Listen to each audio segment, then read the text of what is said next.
and good night. Welcome to Mindful Live. What are we on? 38 now. Welcome to Mindful Live 38. It is the 14th of February, Monday, the 14th of February. Happy Valentine's Day to all who had a pleasurable Valentine's Day. Sad Single Awareness Day to all who are sad about that fact, and happy Single Awareness Day to all who may be happy about that fact. Either way, it's the 14th of February, and we are now on Mindful number 38, Mindful Live number 38. And welcome.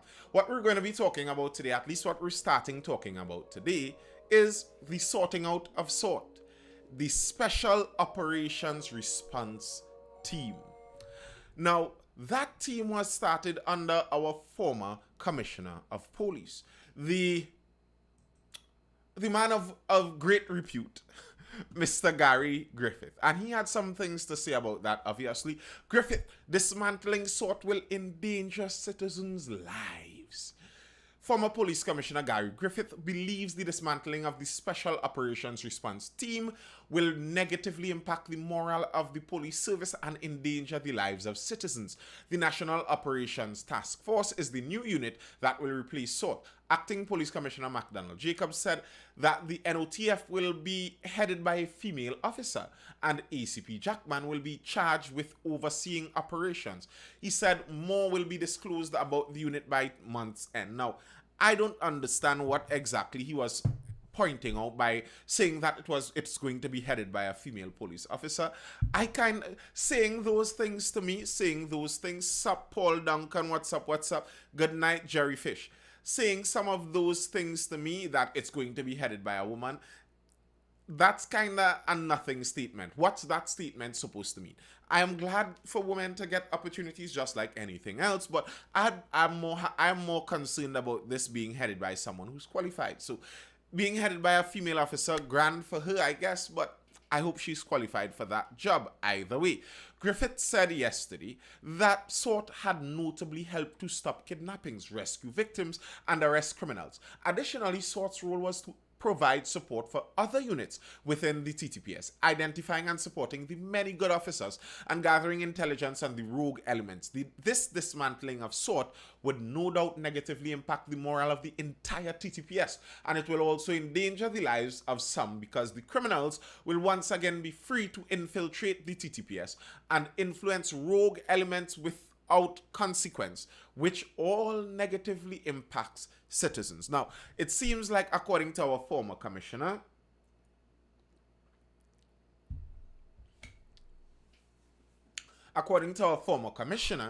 he is saying that SORT apparently had some kind of internal eye watchdog effect on the TTPS. That's at least what he's suggesting.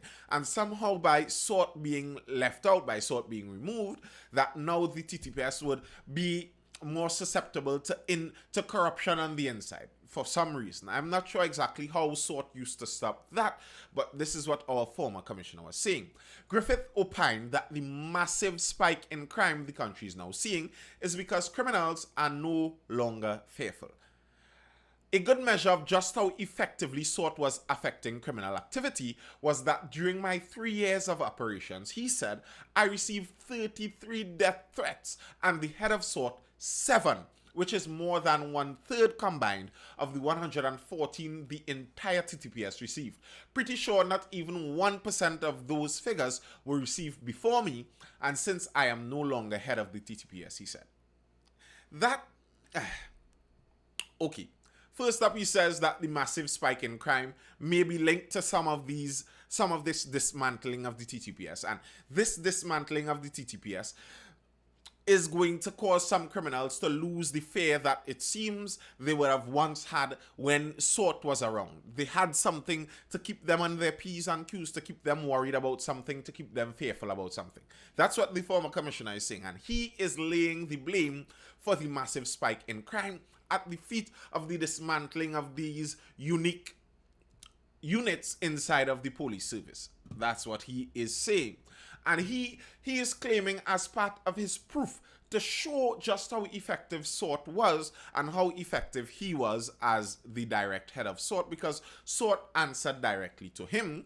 how effective this entire arrangement was, what could be seen in the fact that as police commissioner, he received 33 death threats, and the head of SWAT received 7. Now, I find that personally to be a bit of a strange scale to use, a bit of a strange unit of measurement to measure the real impact on crime by the amount of death threats you are receiving, because I think most people could understand that death threats are a kind of nebulous something. You could send a death threat to yourself. It's not clear that a death threat would have come from a viable target. But on the other hand, the fact that if you do tamper with the criminal underworld and you are effectively doing so, then threats on your life would generally be the next thing that comes in line. So if he could prove, and this is what he's saying, he can prove that he was having such an impact on the criminal underworld that now they wanted him dead. And now that this is undone, now the criminals have no need to want anyone, at least no one inside of the police service, dead, because they have no worry from them. The fear that they once had is now gone, and the criminals have free reign over the country. This is what our former commissioner is arguing. Griffith also accused the government of using TTPS as a political tool, saying the government appeared to have leaked the information on the dismantling of SWAT to the media. And his arguments for it being a political tool could be seen a bit more in this Express article. Gary sees political interference in units disbanding. Former police commissioner is claiming political interference in the dismantling of the Special Operations Response Team. I have never known acting... This is Gary Griffith speaking here. Do we have a commissioner of police by now? Boy, I want to get my FUL. No, we do not. We only have an acting police commissioner, and I'm not even sure if the firearms department inside of the police service has reopened because it remained closed. Good night, Auntie-Do.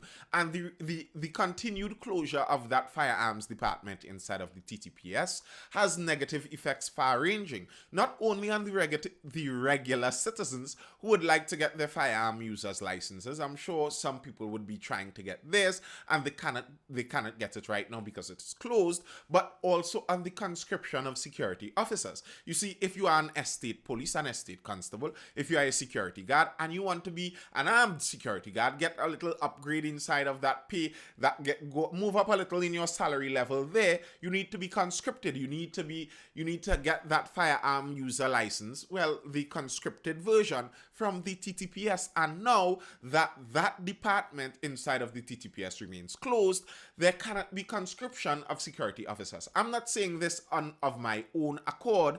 This was coming from the Estate Police Organization. Since last week, this was something that they said. Will the new team have all the old officers? Well, you're asking some good questions there, Mr. Positive Radiation. We'll see at least partially what they're saying about that. Okay, the former commissioner speaking here. I have never known acting Commissioner McDonald Jacob to be untruthful. This is why when he denied that he was planning on dismantling SWAT in a Loop News article on November 22nd, 2021, I took him at his word. So, as I read this morning in the Sunday Express, that SWAT has been dismantled and replaced by another unit, the only logical conclusion I could draw was that there was political interference at play. In fact, Jacob said as much in the same Loop News article when I quote, he raised concerns that the TTPS has become a political tool. So, McDonald Jacob, last year in November, at the end of November, came out and said clearly to the public that he is not going to dismantle SWAT. There were some questions being asked about that very same thing. People were worried about SWAT being dismantled and about all the work that SWAT is doing being dismantled. And he came out and said publicly, we are not going to dismantle SWAT. According to Griffith, one very notable result is that SORT was able to stop kidnappings, rescued victims, and arrested criminals using the same vehicles and other resources cited in the Sunday Express article, but now they have resumed. He is saying basically that SORT was the cutting edge, that point of the spear, that point of the arrow in our anti-crime initiative, and that now when it's done, we're seeing these kidnappings, etc., resume.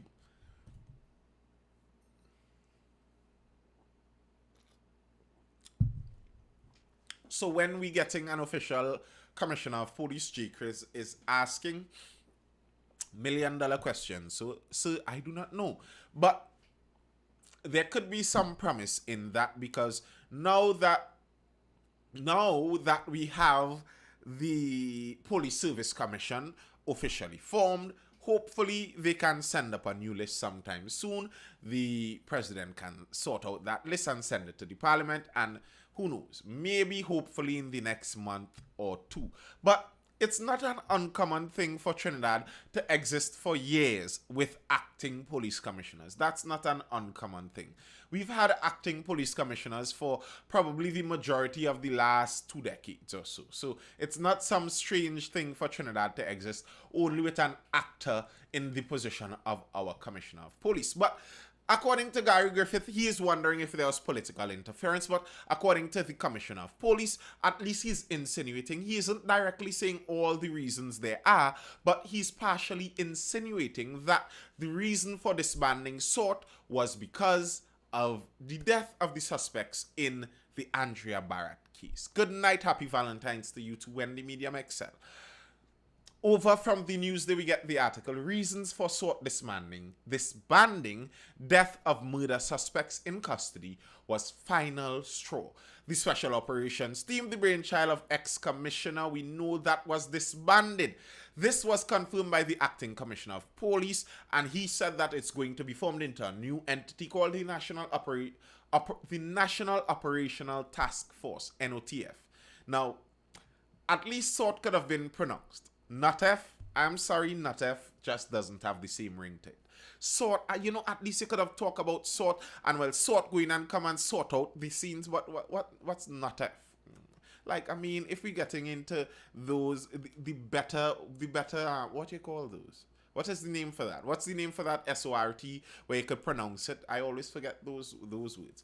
If we're talking about getting some good ones out there, SORT was a better one than NOTF. And at least SORT had a little resemblance to what was there before, which was the Special Anti-Crime Unit, I believe it was, SAUTT, which was also SORT. So we had SORT, and then we had SORT, and now we have NOTF.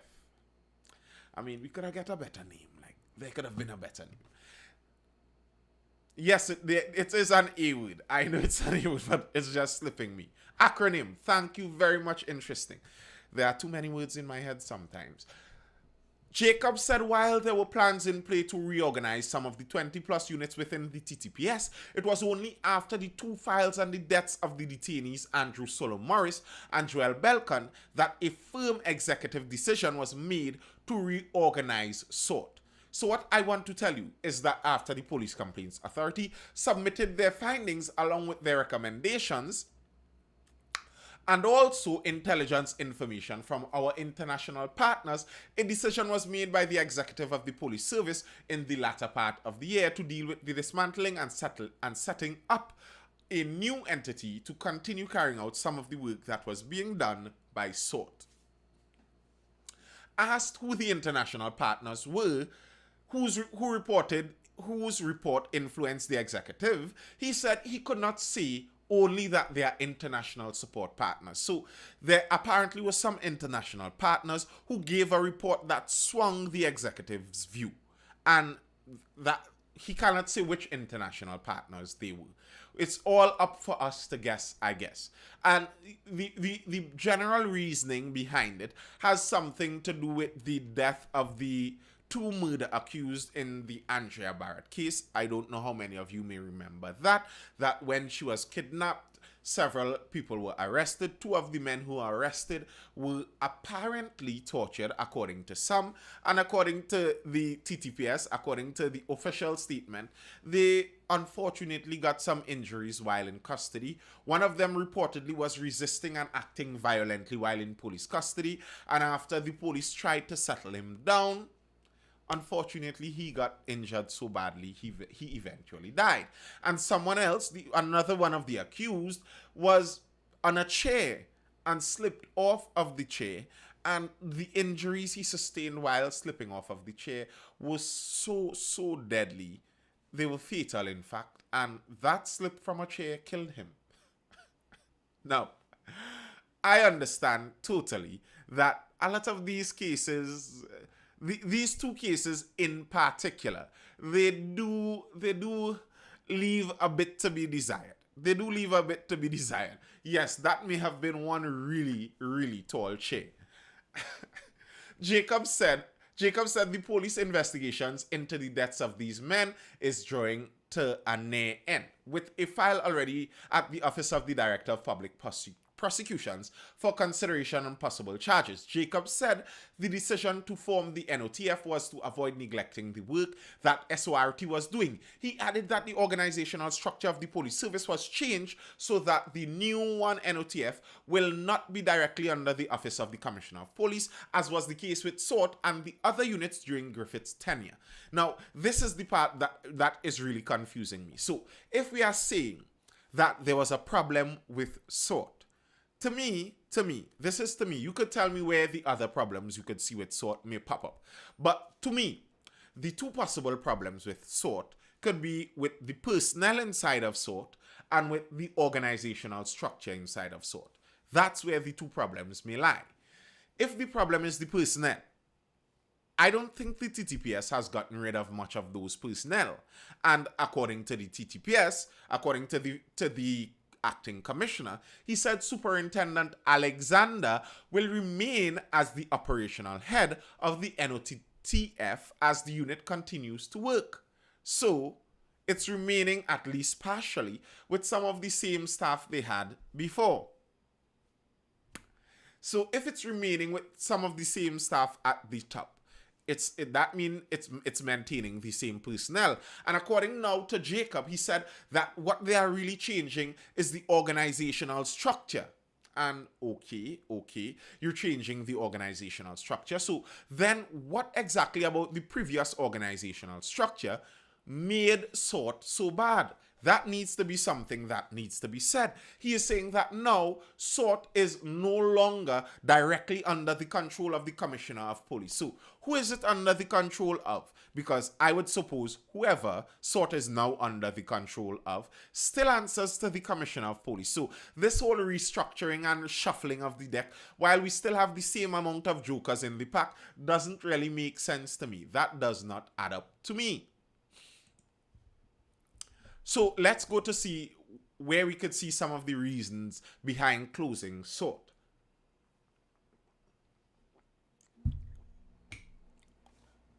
An Express article from today. Squeeze on SORT. Concerns from foreign agencies over units operations. Concerns from various international intelligence agencies over the extrajudicial manner in which the officers of the Special Operations Response Team executed their duties led to the dismantling of the unit. That's a direct statement here. It was concern from international bodies about how SORT was handling their business. Additionally, a recommendation from the independent investigative body, the Police Complaints Authority, listed among its recommendations that SORT be dismantled following the killing of Devon Charles, aka Joel Belcon, and Andrew Solo Morris. Okay, that's what we have so far. Let's see. Asked by the Express if one of the international agencies was United States based, Jacob refused to comment further and instead said the decision to disband was not based on politics. I can tell you that with surety. One of our four main focuses is to ensure trust is restored in the TTPS. both locally and internationally. Okay, Mr. McDonald Jacob, sir, if you'd like trust to be restored in the TTPS, one of the best things you could do is be open and transparent. Be honest. If we cannot tell why SORT was closed in the first place, all we have is this general case that, okay, there may have been some human rights violations. Well, if there were human rights violations, obviously there needs to be some people going to prison for that. I don't think that organizational structures commit human rights violations. The Express has confirmed that funding provided by the United States to SORT had been cut and written concerns had been expressed to TNT officials. The cut in funding occurred during the tenure of former Commissioner of Police Gary Griffith. So the United States cut funding for SORT quite some time now. It wasn't something very recent, because if it was under the tenure of the former commissioner, that's at least almost a year ago. And the U.S. cites Leahy law. U.S. sources told Express that the U.S. had written to the Ministry of Foreign Affairs, who in turn briefed the Ministry of National Security.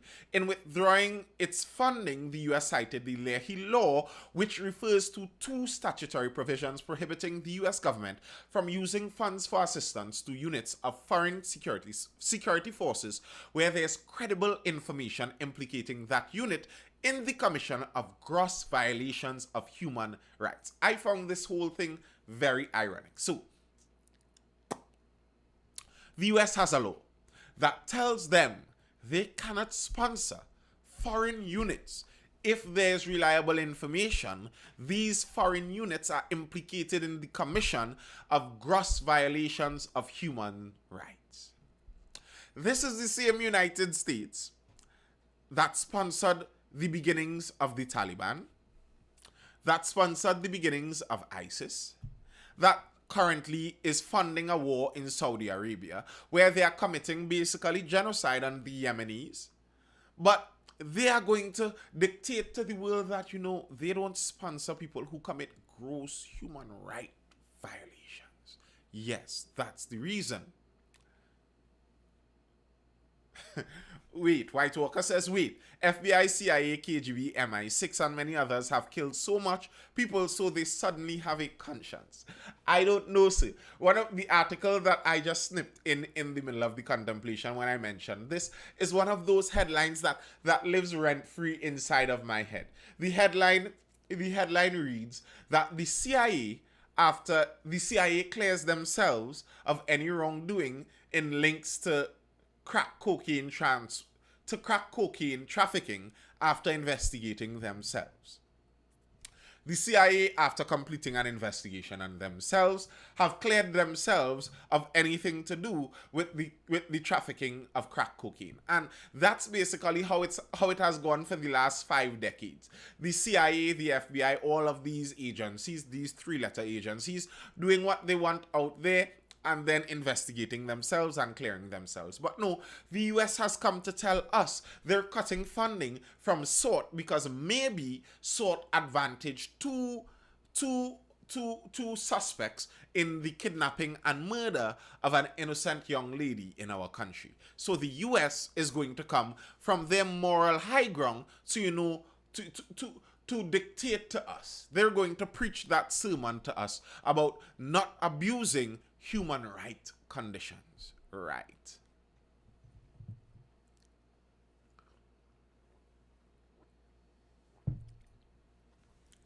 DJ Magnum says a lot of SORT officers home on pending investigation. I don't know for a lot, but I believe the number that I read while browsing a couple of these articles was somewhere around 9. I think it was 9 officers that were home under investigation. Richard Glubman says, is there money they could do what they want? We should not take it in the first place. I understand what you're saying, but I agree and disagree at the same time.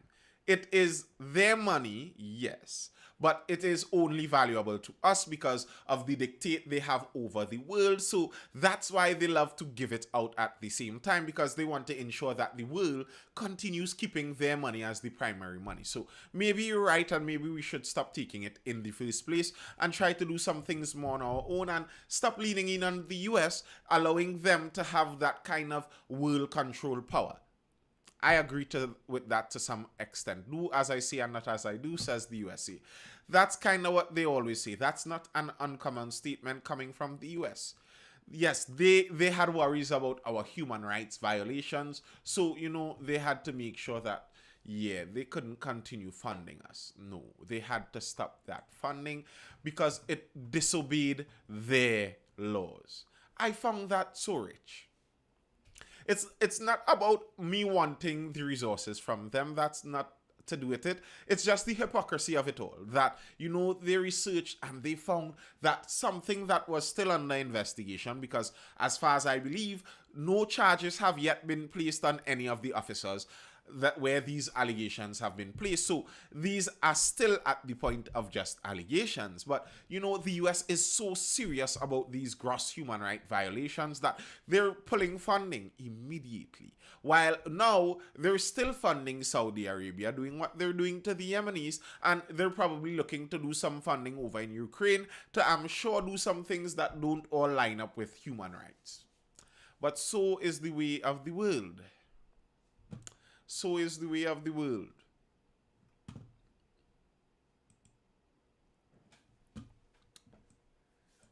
All right. Now, let's get into some... We're going back a bit into the NIB, the National Insurance Board, and where that seems to be leading us a bit. The National Insurance Board had their audit read in Parliament recently, and according to the Finance Minister, he was boasting recently. Now, he was saying that the NIB had some really strong investments. NIB's investment returns in 2021 were exceptional, is the way the Finance Minister phrased it. NIB returns in 2021, Imbert says, were exceptional. Minister of Finance Colm Imbert has said even with the challenges of the ongoing COVID-19 pandemic, the National Insurance Board of Trinidad and Tobago performed exceptionally in 2021. In a statement, Imbert laid out highlights of the NIB's annual report for 2021.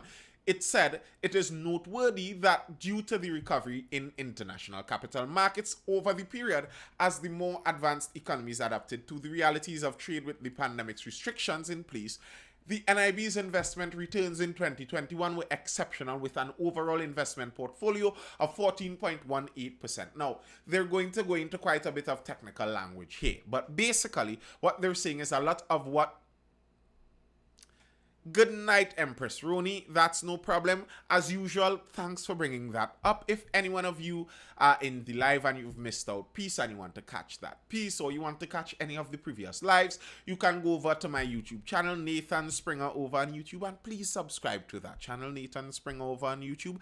Drop a like, drop a comment if you have something to say, but most of the lives are also there, saved for your review, if you'd so like to do. So yes, if you miss piece, go over to Nathan Springer over on YouTube, subscribe there, and you can catch the lives there for each night. All 38 plus some more of the other content I make. But yes, they're going to speak about the positives and the returns that the NIB got in their investments this year. And that's actually predictable. That's actually understandable.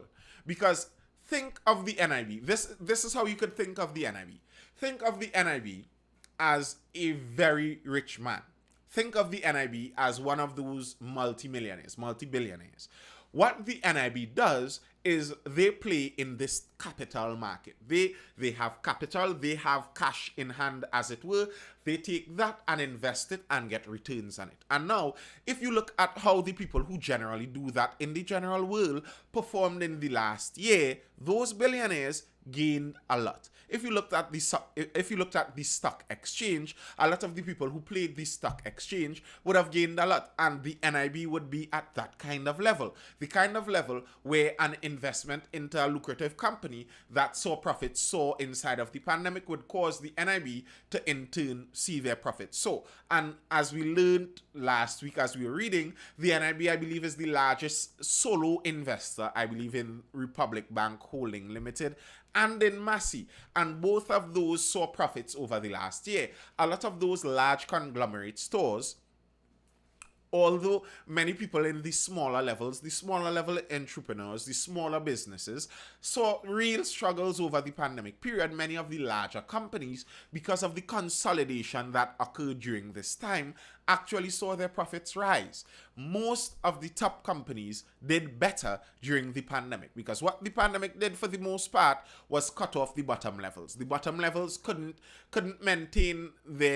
keep open during this time, so they had to close. Those bigger companies, they had to they could have remained open. So if you had a store that sold goods and people had to walk into that store, and your store was only in a small mall, chances are you'd have been closed. But if you were Amazon, if you had online shopping, if you could have tweaked your entire store to change around the policies and the procedures to allow for a different style of shopping, well, very likely you would have been able to stay open during this time and make a lot of money. So the bigger places made more money, and then in turn, I think it would have been obvious in turn then to see that the NIB would have gained in their investments. That's something that they saw.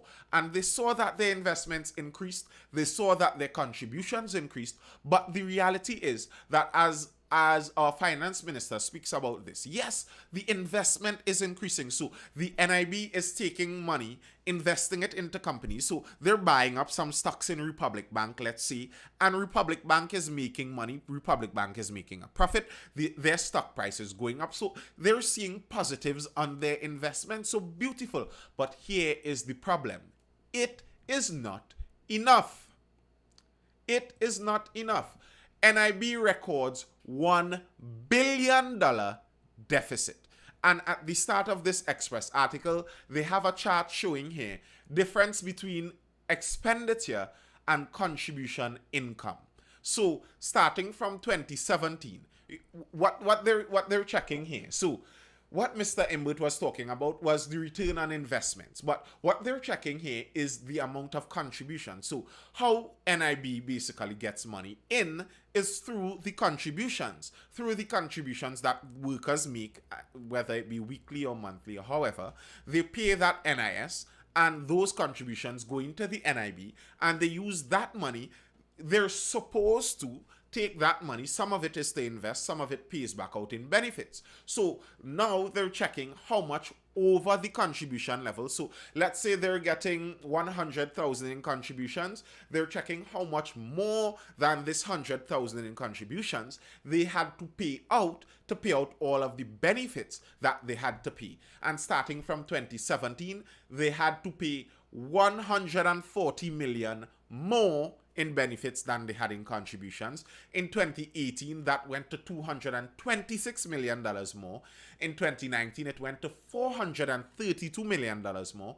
In 2020, it went to $664 million more. And finally, in 2021, it went to $1 billion more. The National Insurance Board withdrew over $1 billion from its investments to pay benefits to citizens in 2021. $1 billion. So yes, the investments are paying back good dividends. That's great.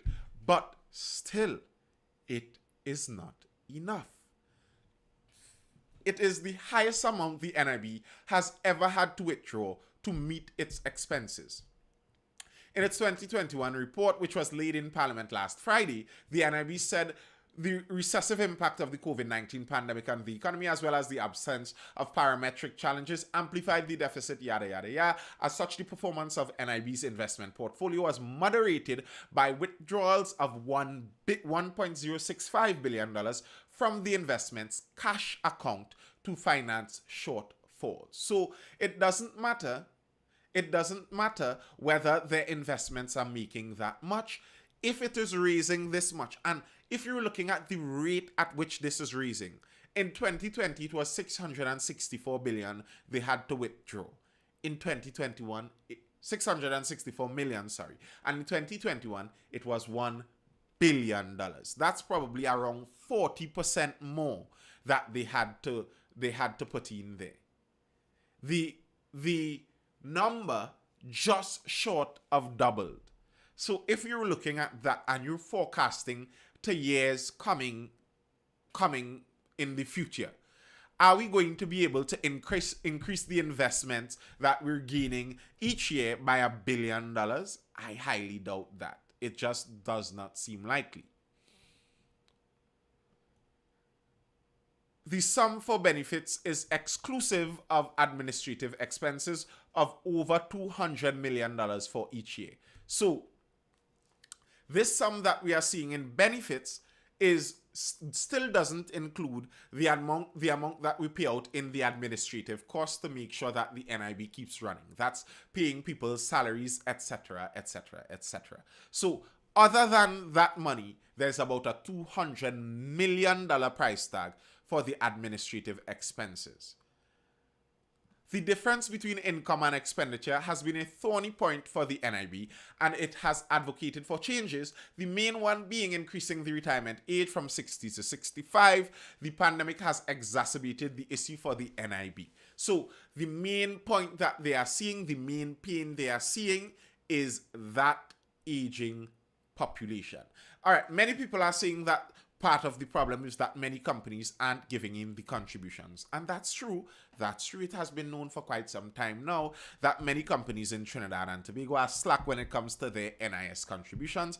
And I think that's something that should be much easier to solve than we make it seem. You could check how many workers are working in a company. You could see the amount they are paying inside of NIS. You could see where the shortfall is, and you could charge them for that. I think that's a kind of 1 + 1 = 2. So 2 - 1 is equal to 1 kind of thing. It's pretty straightforward. An arithmetic style investigation would find these out. So I don't think it's that complex to come to the bottom of. But the reality is, this has always been the case. Contributions have always been short. But the problems that we are seeing now seem to be exacerbated by other things beside the contributory shortfall that has always been the case. You can't just blame the contributions if the contributions have always been short, but we haven't been seeing the kind of disparity that we are seeing now. So even beside the contributions, something obviously seems to be up here. They are attributing it primarily to an aging population. I was wondering about this, and you see, some are taking the money and not even paying NIS. Many are taking the money and not paying NIS. That habit is so horrible in Trinidad and Tobago. Caroni 1975 Limited, which was a state company, was withdrawing NIS from people's paychecks.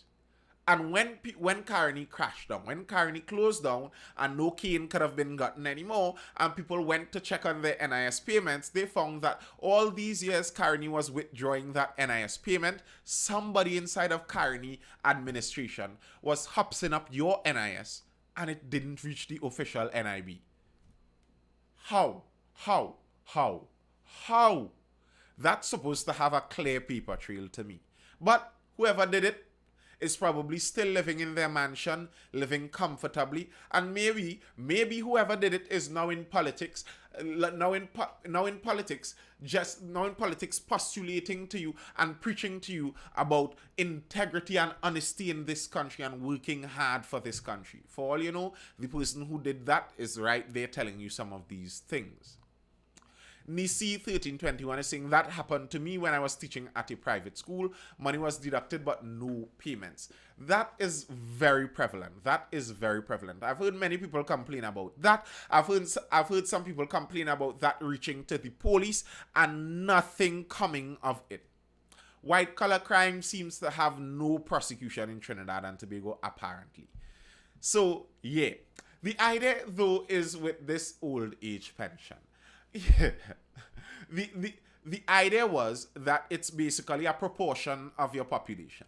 You could control a certain, you could afford to pay for a certain proportion of your population as pensioners. Well, maybe the thing is, if you put things like this, if you put things so mathematical out into the public, many people would find it sounds too hard, too cold, too coarse, and it's not going to work. But maybe what we need is to have pension stuck at probably the oldest 8% of our population gets pension. Whoever the oldest 8% of our population would be, they are the ones that qualify for the pension. So as our population ages and more people live to older and older, well, the pension age would just have to age with that. I find that makes more sense, because if we're to expect the gains that we are to expect in the health system, if we're to expect that, let's say this world is going to be carrying on in perpetuity, and we don't know when it's all going to end, and maybe the healthcare system is going to just keep getting better and better and better, then what we should be expecting is that lives are supposed to be getting longer and longer and longer. Eventually, there'll be people living to 200 plus. You understand? It's an example I'm drawing. So what's going to happen if people live to 200 plus? Are you still going to have the pension age at 65? And people are going to be out there living from 65 to 200 as pensioners? That's just not possible. People, interesting as saying in Trinidad, people would just pay to get themselves on the pension list. And that is the truth. You see, that's the problem when it comes to me. To me, that's the main problem I see when it comes to trying to legislate morality. That's the way I phrase that. Trying to legislate morality. You cannot legislate morality. You cannot write laws. You cannot write laws sophisticated enough that it would make dishonest people act honestly. You cannot write laws that are waterproof enough that the crooks are going to not try to act like crooks. It's just not possible. You cannot legislate morality. Morality is something that must be learned from a different angle. It's just not how it's done. It's just not how it's done. All right.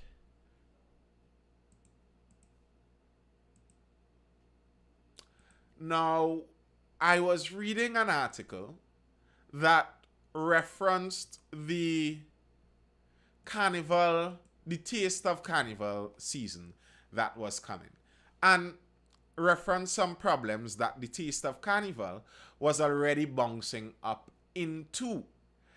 You see, some of the problems that they're already seeing is that the Calypso Monarch is saying they don't have enough money to put on that show. And it's kind of, to me, it's kind of predictable. The Calypso Monarch the folks in charge of the Calypso Monarch are saying some of the same things that people quite obviously could have pointed out a while back. Calypso Monarch prelims hit sour note. Taste of Carnival has turned sour for the Trinbago Unified Calypsonian Organization, TUCO, as there is a threat to abort this year's National Calypso Monarch competition over limited funding for prizes. Head of TUCO, Ainsley King, confirmed to Guardian Media yesterday that he pulled the plug after 10 competitors had performed before the judges at the Grandstand Queen's Park Savannah on Friday night. I discovered that the budget remained at 1.5 million, even though we declared that it would not be sufficient. We are trying to work with them, King said. Talks between TUCO and the National Carnival Commission aimed at resolving the situation were deadlocked up to late yesterday. We cut to fit into the smallest budget we could fit into, King said. They decided to hold on to that, and I decided to call my people and bring a halt to the auditions, to stop and postpone it until further notice, until we get clarity. Did I buy my pod? No, I bought no pods. I'm good, thank you very much. King said that what was being put before them by the NCC did not make any sense. So to avoid any kind of problems down the road, what we go into an arrangement that we stage an event, that we go into an arrangement that we stage an event that we do not have the finances to cover, prizes and otherwise. It was just a sudden decision to stop auditions and postpone it until we come to some kind of sensible way forward, he said. I understand what the man is saying. I understand fully what the man is saying. White Walker says this is a time where the Calypsonians have to do it out of love for the country. Listen. I am sure if you tell certain Calypsonians that, they may want to fight you. Would you do your job out of just love for your country? Would you work and take no pay and call it just love for your country? They're seeing this as a job they're doing. If they're going out there and putting out something, then they need to be paid for their labor. I agree with that. You cannot just expect the people to go out there and do it for free. That's not fair. You aren't working for free. They shouldn't be working for free. And you can't expect them to work for free, especially in a situation like this, where this thing was not decided by them. This was decided by the others. Interesting as, but wait, today's the 14th of February when we tasting this carnival. That's part of the whole problem. King said Tuco was not provided with any money, but what was proposed was 1.5 million. Even in the scaled down version, the tent would run up to 1.2 million, which left $300,000. It cannot pay the prices. Something continuing not to make sense. It is impossible to have the competition using the 1.5 million, he said. King said he met with Tuco Council and they are expected to meet again tomorrow. Efforts were being made by the NCC to see if they could carve out money from the infrastructure. So they're trying to do something else. We are waiting on this Monday. He explained that Tuco had scaled the prize money and it still was not working. All right. This was how he put it. We were not the ones who decided it was 3 weeks of events. We were not the ones who decided that we should put competition in. He is saying that they weren't the ones that made the decisions. You see, the way negotiation is going, it is very inconsistent because we wasn't the ones to decide to have this thing in the first place. So that is actually a problem. If you're thinking about how negotiations happen, if you're thinking about how negotiations, good night, Ria. I see you're throwing those hearts inside the chat. I suppose you had a good Valentine's Day. If you're deciding to negotiate for something, and for example, it was the NCC that did this overall negotiation, but it's not just the NCC that is going to be throwing this entire event. There are other organizations. So NCC did the negotiations. They decided how much money they could get. Now, to be fair to NCC also, this thing is complicated all wrong. NCC did the primary negotiations. They said we needed 30 million. Well, the government said, hey, you can't get 30 million, you're getting 15. And then NCC had to take that 15 million and attempt to distribute that among all the other organizations. And with that 15 million, get all these other organizations to do what they need to do. That seems near impossible. Hear this though. And this was one of the points that I was raising from the very beginning.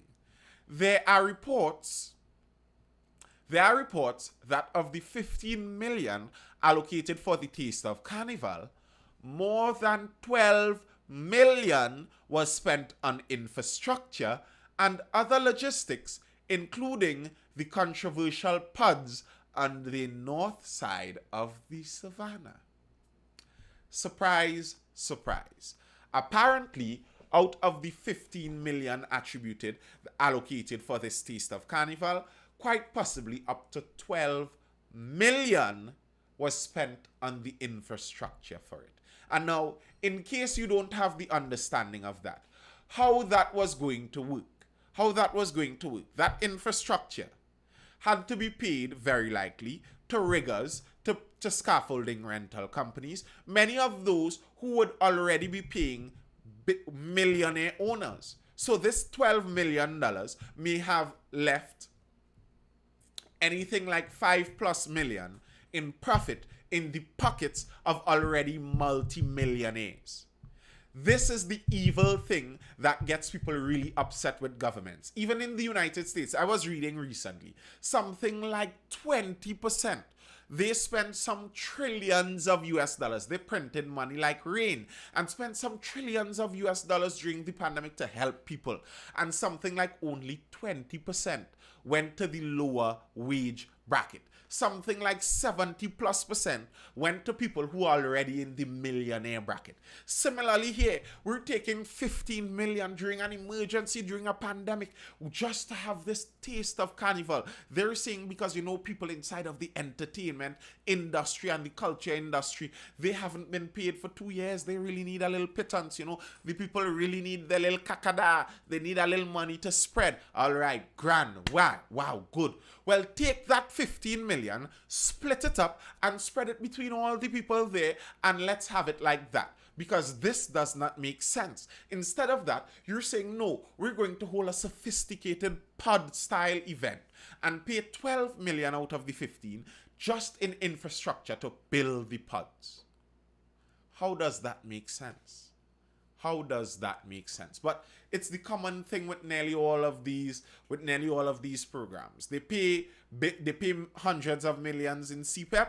The vast majority of that goes to the wealthier contractors. They pay the same thing in URP. The vast majority of that goes to facilitators, and it's just a pittance. It's just the little crumbs, the shake off that ends up to the people that they say they come out and tell you this is who we are really taking this for.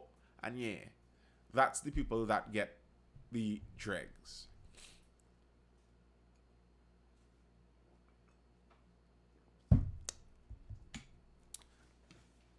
It's nonsense. It does not make sense. The final story I have for the night, though, has to do with COVID. It seems like COVID in our country, we're seeing it plateau off at a pretty low level. We're still having quite a bit of infections, but the death rate, I believe today was 5, which is a beautiful thing. I'm happy for that. Less people dying is always a good thing in the country.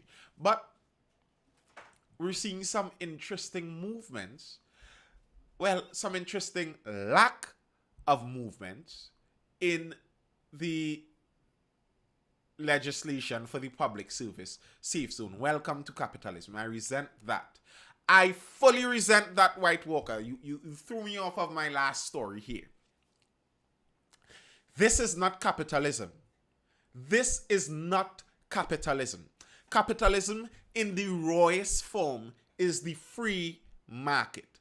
All that means is every person has the freedom to buy goods and services from whomever they wish, and they have the freedom to sell their goods and services to whomever they wish. That's the free market. That's capitalism.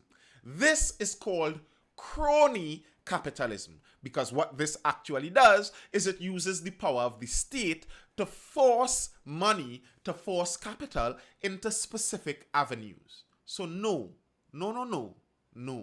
This isn't capitalism. It isn't.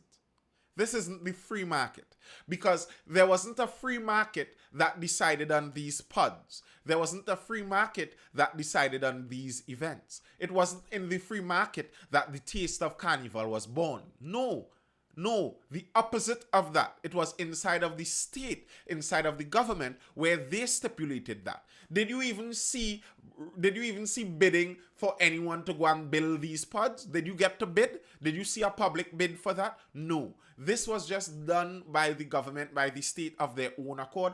This isn't capitalism. This isn't the free market. Don't insult the free market like that. Please don't.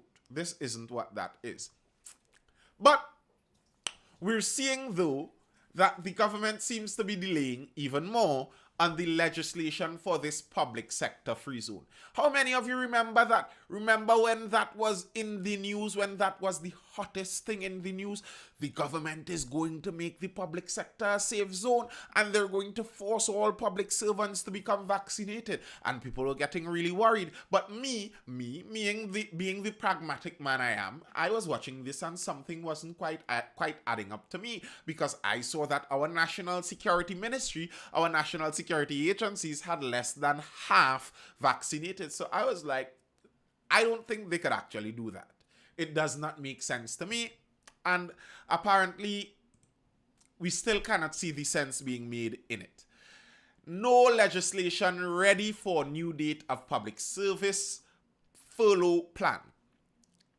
Legislation for the projected February 17th start of the public sector safe zone plan isn't on tomorrow's Senate agenda, and government members are mum on if the plan, which requires the passage of legislation, will actually begin on February 17th. In December, Prime Minister said it would be January 17th.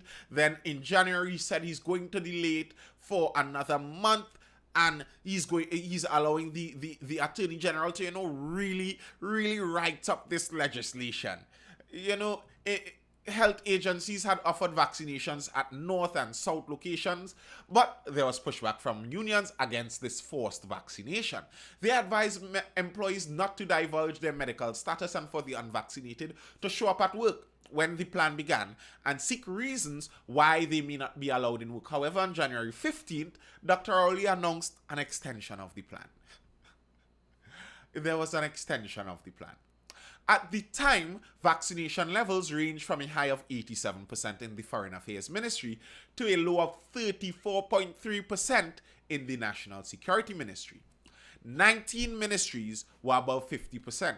Education, national security, and local government were 50% and less. Rowley also noted recommendations from the private sector on the law to govern safe zoning. So, there's no bill. There's no bill.